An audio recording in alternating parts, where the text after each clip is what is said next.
السلام علیکم ورحمۃ اللہ وبرکاتہ۔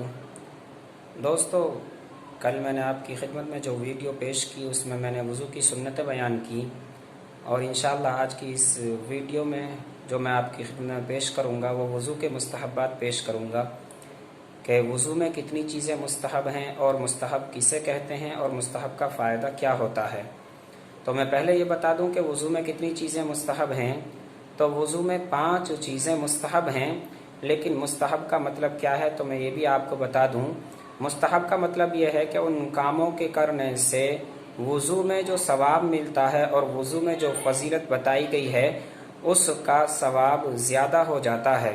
یعنی اگر ہم ان کاموں کی رعایت کرتے ہوئے وضو کریں گے تو وضو کرنے پر جو ثواب ملتا ہے وہ ثواب زیادہ ہو جاتا ہے، ثواب میں اضافہ ہو جاتا ہے، ثواب بڑھ جاتا ہے۔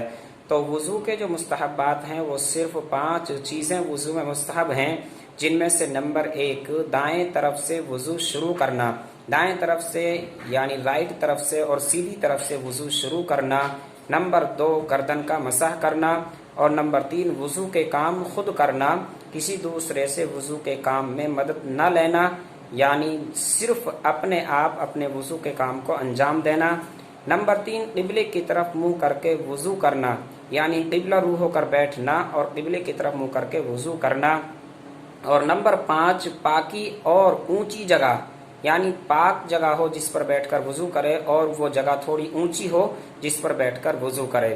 تو یہ وضو کے 5 مستحبات ہیں، جن میں سے نمبر 1 دائیں طرف سے وضو شروع کرنا، نمبر 2 گردن کا مسح کرنا، نمبر 3 وضو کا کام خود کرنا، کسی دوسرے سے مدد نہ لینا، نمبر 4 قبلے کی طرف منہ کر کے بیٹھنا، اور نمبر 5 اونچی اور پاک جگہ پر بیٹھ کر وضو کرنا۔